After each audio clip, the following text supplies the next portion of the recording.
ആശുപത്രിയിലായിരുന്നു അന്ത്യം. E K Sunni വിഭാഗത്തിലെ പ്രമുഖ മതപണ്ഡിതനായിരുന്നു. വിശദാംശങ്ങളുമായി സിആർ രാജേഷ് ചേരുന്നു. സിആർ, എപ്പോഴായിരുന്നു അന്ത്യം? വിശദാംശങ്ങൾ. ഇന്ന് രാവിലെ ആയിരുന്നു അദ്ദേഹത്തിന്റെ അന്ത്യം. ഇസ്ലാമിക കർമ്മശാസ്ത്ര രംഗത്തെ വളരെയധികം പ്രമുഖരായ ഒരു മതപണ്ഡിതനായിരുന്നു അദ്ദേഹം. 78 വയസ്സായിരുന്നു അദ്ദേഹം. കോഴിക്കോട്ടെ സ്വകാര്യ ആശുപത്രിയിലാണ് അദ്ദേഹം അന്തരിച്ചത്. ദീർഘനാളായി അദ്ദേഹം വാർദ്ധക്യ സഹജമായ അസുഖങ്ങളാൽ ചികിത്സയിലായിരുന്നു. അല്പം മുമ്പ് അദ്ദേഹത്തിന്റെ മൃതദേഹം കൊണ്ടോട്ടിയിലേക്ക് കൊണ്ടുപോയി. അവിടെ വീട്ടിൽ പൊതുദർശനത്തിന് വെച്ച ശേഷം കൊണ്ടോട്ടി കാദിയാറകം പള്ളിയിൽ 12 മണിയുടെ നമസ്കാരം നടക്കും. അതിനുശേഷം അദ്ദേഹം വൈസ് ചാൻസലറായ ഈ ദാറുൽ ഹുദ ഇസ്ലാമിക് യൂണിവേഴ്സിറ്റി ചെമ്മാട് അവിടേക്ക് കൊണ്ടുപോകും. അവിടെ ഉച്ചയ്ക്ക് 1 മണി മുതൽ പൊതുദർശനത്തിന് വയ്ക്കും. തുടർന്ന് 4:30 അവിടെ തന്നെ ആയിരിക്കും അദ്ദേഹത്തിന്റെ ഖബറടക്കം. അദ്ദേഹത്തിന്റെ വിയോഗ വിവരം അറിഞ്ഞ് നിരവധി പേരാണ് ആശുപത്രിയിലും അതുപോലെ തന്നെ അദ്ദേഹത്തിന്റെ കർമ്മമണ്ഡലമായിരുന്ന ദാറുൽ ഹുദ ഇസ്ലാമിക് യൂണിവേഴ്സിറ്റിയിലേക്കും എത്തിക്കൊണ്ടിരിക്കുന്നത്.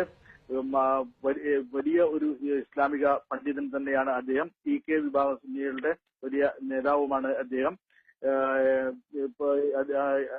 അദ്ദേഹത്തിന് അന്തിമോപചാരം അർപ്പിക്കാൻ നിരവധി പേരാണ് രാവിലെ മുതൽ ആശുപത്രിയിൽ എത്തിയത്. അല്പം മുമ്പാണ് അദ്ദേഹത്തിന്റെ മൃതദേഹം ജനാവലിയുടെ സാന്നിധ്യത്തിൽ കൊണ്ടോട്ടിയിലേക്ക് കൊണ്ടുപോയത്. സകുല. ഷാജഹാൻ കൂടി ചേരുന്നു. ഷാജഹാൻ, മതകർമ്മശാസ്ത്രത്തിൽ അഗാധ പാണ്ഡിത്യമായിരുന്നു അദ്ദേഹത്തിന്. സമുദായത്തിന് അദ്ദേഹം നൽകിയ സംഭാവനകൾ എന്തൊക്കെയാണ്?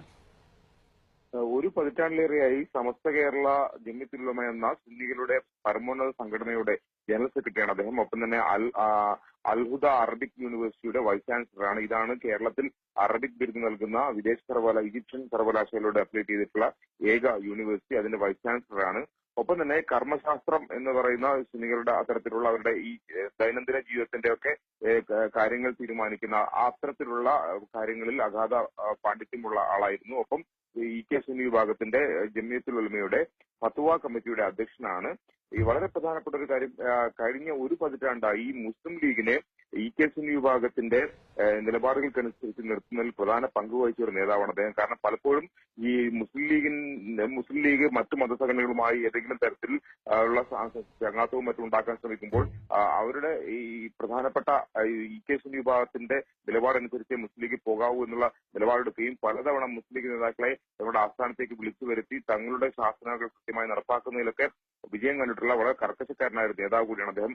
മറ്റൊരു പ്രധാനപ്പെട്ട കാര്യം, കേരളത്തിൽ സുന്നി പ്രസ്ഥാനം പിളർന്നതിന് ശേഷം ഇ കെ സുന്നി വിഭാഗത്തിന്റെ നെടുന്തൂണായി ഇ കെ അബൂബക്കർ മുസ്ലിയാർക്കൊപ്പം പ്രവർത്തിക്കുകയും അവരെ വളരെ പ്രധാനപ്പെട്ട ഒരു മതസംഘടനയായി വളർത്തുകയും ഏറ്റവും ജനകീയമായ മതസംഘടനയായി ഇ കെ സുന്നി വിഭാഗത്തെ നിലനിർത്തുന്നതിൽ പ്രധാനപ്പെട്ട പങ്കുവഹിക്കുകയും ചെയ്ത ആളാണ് അദ്ദേഹം. ഒപ്പം തന്നെ കേരളത്തിൽ അങ്ങോളം ഇങ്ങോളം മതപണ്ഡിതനായി പ്രഭാഷണം നടത്തുകയും ചെയ്തിട്ടുണ്ട്. കഴിഞ്ഞ 4 പതിറ്റാണ്ടോളം അദ്ദേഹം കേരളത്തിൽ അങ്ങോളം ഇങ്ങോളം അദ്ദേഹത്തിന്റെ മതപ്രഭാഷണം വലിയ ആൾക്കൂട്ടങ്ങളെ ആകർഷിക്കുകയും ചെയ്ത വലിയൊരു വാഗ്മിയായിരുന്നു ഇ കെ സുന്നി വിഭാഗത്തിന്റെ നേതാവ് കൂടിയായിട്ടുള്ള ചെറുശ്ശേരി സനദിൽ.